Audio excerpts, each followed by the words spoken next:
Power chords. Power chords. This is the foundation of rock and roll. Power chords, newer country as well. Boy, power chords, they're right there. You hear it all the time. Punk music, punk rock, hardcore, metal. Metal, I mean, this is metal. But you find it in rock, classic rock, newer country, even some of the older country. Yeah, punk, metal. This is it. I mean, the power chord is just huge. Now I'm using it at a classical, a nylon string guitar now, but if you're headed towards rock styles, you play a power chord, put some distortion on that. It feels good. It feels great. Making a power chord, it's just brilliant. It's what a wonderful feeling. That is the reason why we mapped out the low E string, and we've been using our first finger a whole lot. We've been giving our first finger a whole lot of workout. It's been getting a heavy-duty workout, so hopefully that first finger is gaining some strength. And hopefully we're gaining speed and knowing where each note is. Now we're going to apply the third. We're going to use the third finger or the fourth finger. We're going to get to that. The most important thing is the names of these power chords. So when I say play an A power chord, you'll know where to go. How do you know where to go? Because we're basing everything off this low E string. A power chord, 1, 2, 3, 4, 5. A, and then you're going to play that power chord. Let's get into how we're going to play that power chord. Actually, let's go to B. Let's go to B. All right, so B, you know where that is, B natural at the 7th fret. We have our first finger on B. Now to play this power chord, what a power chord is, we're going to play 2 strings. We're going to play both the E string and the A string simultaneously. The 6th string and the 5th string, that's what we're going to play. We're going to leave all these other strings, these 4 other strings, we're leaving them out. Let's focus on the first finger on the B. Play that B. Go ahead. See, that's beautiful. Now, take your third finger, 1, 2, 3, third finger of your fretting hand, and you put that on the 9th fret of the A string. So you have the B, and then you're also going to put your third finger on here, on that A string. So you'll see there's an empty fret in between. So you have B, a space, and then the third finger. You can imagine, when I first started out, I really had to try to get my first finger and the third finger to cooperate there. And you'll see in the play sections, and you'll see it throughout the lessons from here on out, sometimes I play it with my pinky. If my third finger just absolutely needs a rest or it feels better for whatever reason, I do it. There it is. Try to use your third finger. Try to develop that, because we'll use it later. We'll use it later to make a bar chord. It's already right there. This power chord is just the bottom 2 notes of a bar chord. Here's a bar chord. We're getting there. Actually, we're getting there sooner than you think. There's a B power chord. They are played simultaneously. Remember when we did single string picking? We plucked 1 string. Now we're going to focus on our strumming hand and pluck those 2 strings. But remember, so you don't want this. That'll sound familiar to Metallica fans. There's that. You don't want this. You want... That's the sound you're looking for. Play the double stop. It's called a double stop. 2 notes at the same time or simultaneously. There it is. Here's an aside. Sometimes you'll see players making a power chord. You'll see me do it as well. Sometimes I'll make that power chord, but the rest of the strings are a thud. So you'll see me play these 2 strings, but you'll see my pick go across all 6 strings, but for some reason, magically, the other strings don't make sound. Well, that's because I'm using my pinky and my first finger to mute the other strings. What we want to do at this moment, though, is try to practice these things with your pick only hitting or strumming the bottom two strings. So your pick is going to play two strings simultaneously. So instead of one string and letting your pick fall onto the next adjacent string, now we're going to do two strings. So that's something, oh, I got three there. That's something to practice. So in between this learn section and the play section, that's something to just focus on it. That's what I like to do. Focus on one hand, get it to know what it's doing. It's kind of like programming a little bit. Just in the space between the learn and the play section, just practice on playing those two strings.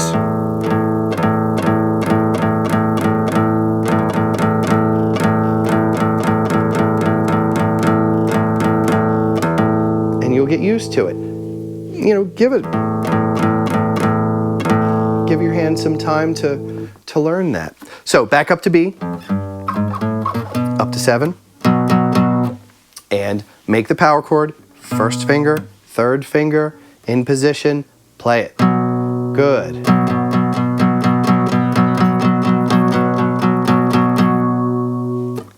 Like I said before, if you put distortion on this, it's the sound of rock music, rock, metal, punk, hardcore. It's all right there. This is it. This is it. You'll see this everywhere. Now, what we're going to do, so we have the shape, and we know the shape. Now, the reason I started in the middle of the fretboard and start way up here and then start way down here is because notice that the frets get a little wider. The space in between frets gets a little wider down here. It's nice and comfortable up here. They're nice and close together. In the middle, we're going to start in the middle. So what I would like you to do is play that B, and we're going to move it up to C. So move it up a fret. There's C. That's a C power chord. How do I know? The power chord is defined. The name of that power chord is derived, or it comes from where your first finger is located on the fretboard. Let's move it back to B where we originally started. Here's B. Move it back to B flat. Ready? B flat. How do we know that's a B flat power chord? Because our first finger is on B flat, or A sharp. Let's move it back a fret. What do we have? A natural, right. Let's move it back another one. See how it's starting to get a little wider down here. We have to maybe make a few adjustments. There we go. And notice, even though we always want to try to play with our finger on our fingertips, now's one of those times you have to do whatever you have to do to make it work for you. So this is my third finger sort of on the tip of its finger, but it's also helping mute the next string. In this case, I want that muted. See why we started with thuds and muted strings? It's okay. It's actually welcome here because I want this note, but not that one. And if my pick accidentally slides or accidentally hit the D string by mistake, well, I won't have a string ringing out. It's just lightly there to mute it. It's like a safeguard of sorts. Now, let's go back another fret. Now we're at the third fret. That's G. Back another one, G flat. Back another one, F. Now, check this out. Back another one is E. E power chord. You're probably used to playing E like this. Sometimes you'll see that in the play section. Sometimes I'll play the E this way. Sometimes I'll play an E power chord this way. Sometimes I'll even play it this way with my first finger.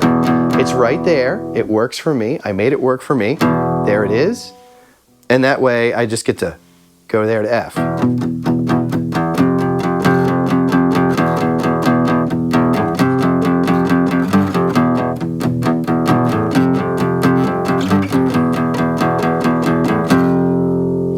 electric guitar, distortion, there it is. You know, bands like the Ramones is, you know, power chords. There you go. There's your gateway into the Ramones. Do you know the Ramones? So there we go. That's the start of power chords. And when we jump into the play section, what you'll see first is what we're going to do is we're going to take the third finger and place it on the A string. Third finger on the A string. Let's say third finger on the second fret of the A string, okay? And what we'll do is we're going to build a little strength with that, because you might be saying, oh my gosh, I can't, this is so hard. We're going to work our way up to it. And the way we're going to work our way up to it is by taking the third finger and giving the third finger a bit of a workout by putting it on, say, the second fret of the A string, and then moving it up a fret, and then moving it up a fret, so we aren't adding the power chord, and then up another one, which is really cool. If you're a songwriter, this is a cool compositional tool that you can use. The E would be a pedal. That's a pedal note. The pedal is just a tone that rings out, generally in the bass. That's the pedal tone. And then move it up a fret. That's kind of Bondish, isn't it?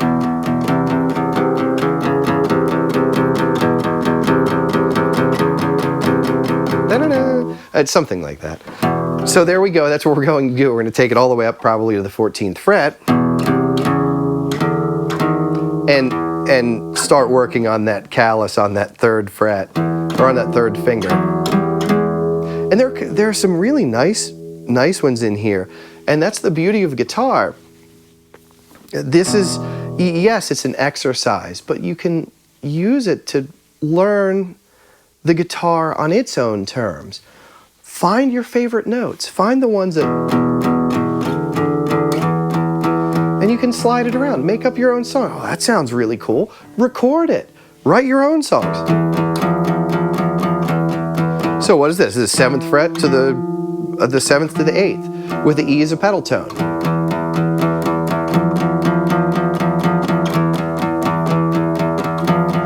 If you say, oh no, I don't like that one, well, it's a little dissonant, all right. How about,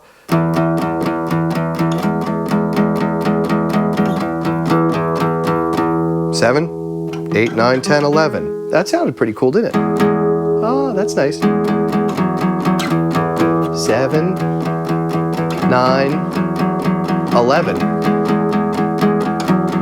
I'm sure you might know a song that uses that.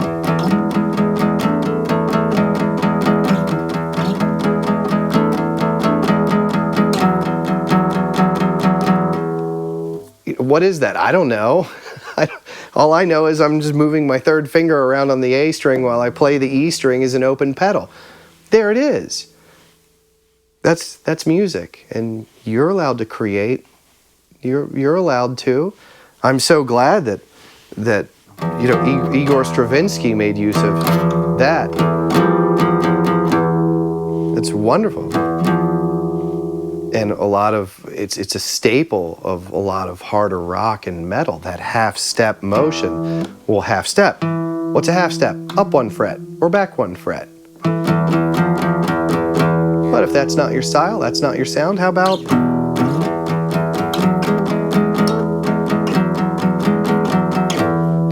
That's nice.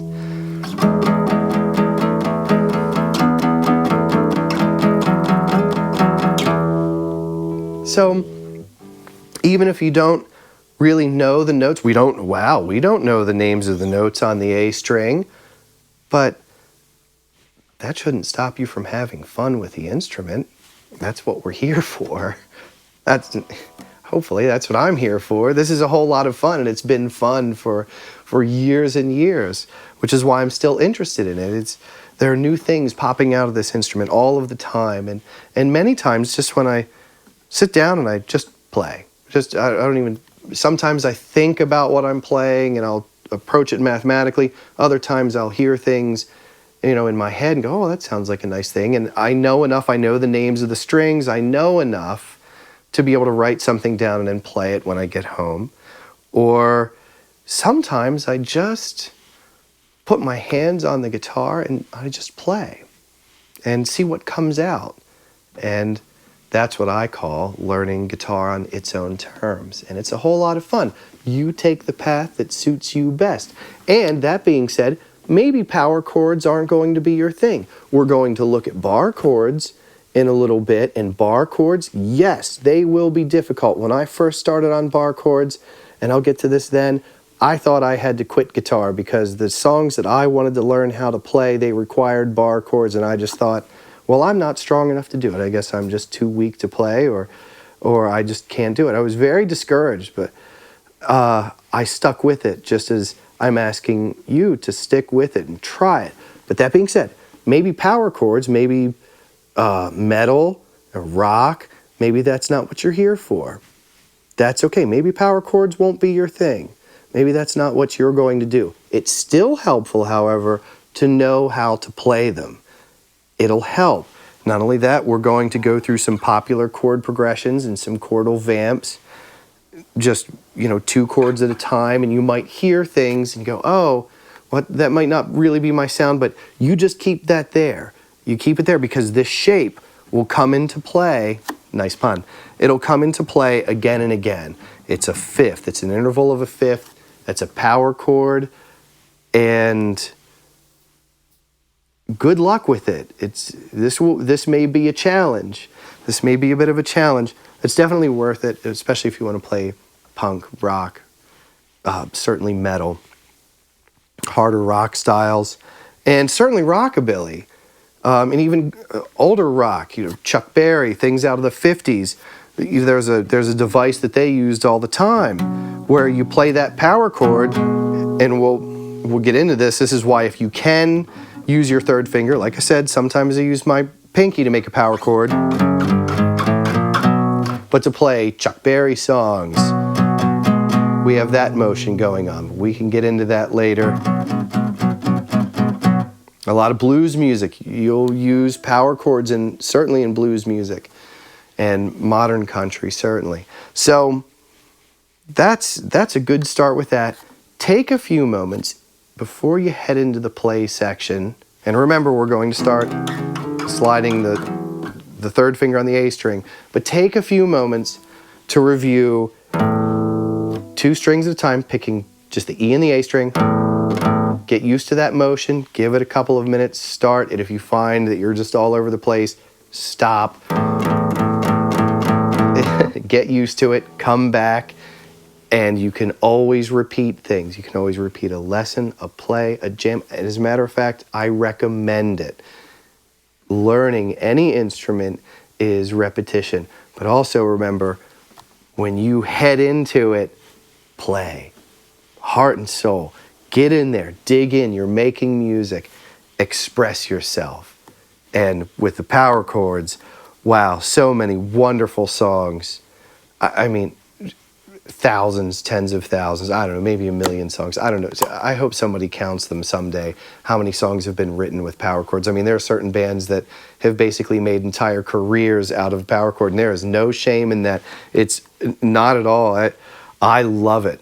I mean, there's nothing like putting on the Ramones. There's nothing like listening to Chuck Berry. I mean, Chuck Berry, there you go. Johnny B. Goode, still flying out there on the Voyager spacecraft, right? Chuck Berry, Johnny B. Goode, it's on there. It's on there. So power chords are extremely important. I hope you have fun with them. And of course, the same thing applies. You can put your hands on a power chord if you're away from your computer and you just want to sit down, or you're out by a tree and you want to write something, or you want to play something and learn guitar on its own terms. Just make some power chords and slide them around and see what happens. Be creative. Just learn it. Just listen to the sounds. All right, well, yeah. How about...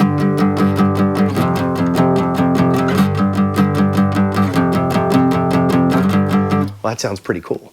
Okay, and I'm sitting under a tree, and there's a squirrel. Yeah, that's pretty cool.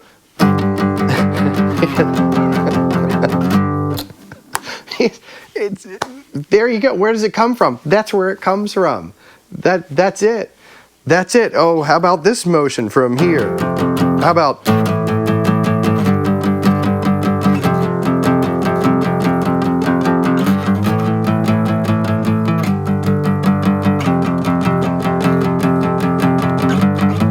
There you go. Well, you know your eighth notes. You already know that. Look, we're 16 lessons into this thing, and you know everything you need to know. How about whole notes? 3, 4, 2, 3, 4, 2, 3, 4, 1, 2, 3, 4, 1, 2. You have it all. You know it all. You can put it to use. You say, well, what would happen if I played?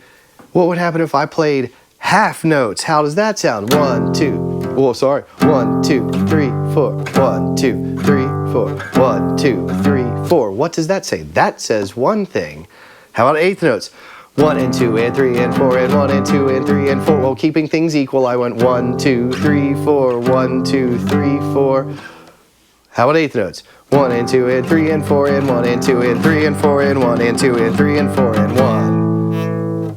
There you go. Is it right? Is it wrong? It just is. If it sounds good to you, then it's right. There you go. Well, that's about it. Third finger, we're going to slide that thing around to get started, and you can play around with that. Also, strumming hand, 2 adjacent strings, the E and the A string, the 6th string and the 5th string, and power chord. There it is. There it is. Excellent. Wonderful. Wonderful. And this might take a little bit because we're training our hands to do something very new, and we're using this third finger. That third finger hasn't been put to use a whole lot in the past, so we're asking it to do something different. It's always been tight in here with its own little group and its own little family. Now we're asking that thing to splay out a little bit.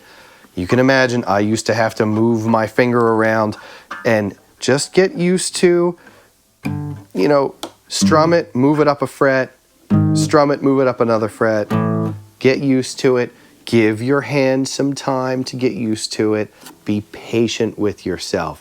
The more you do it, the better you'll get at it.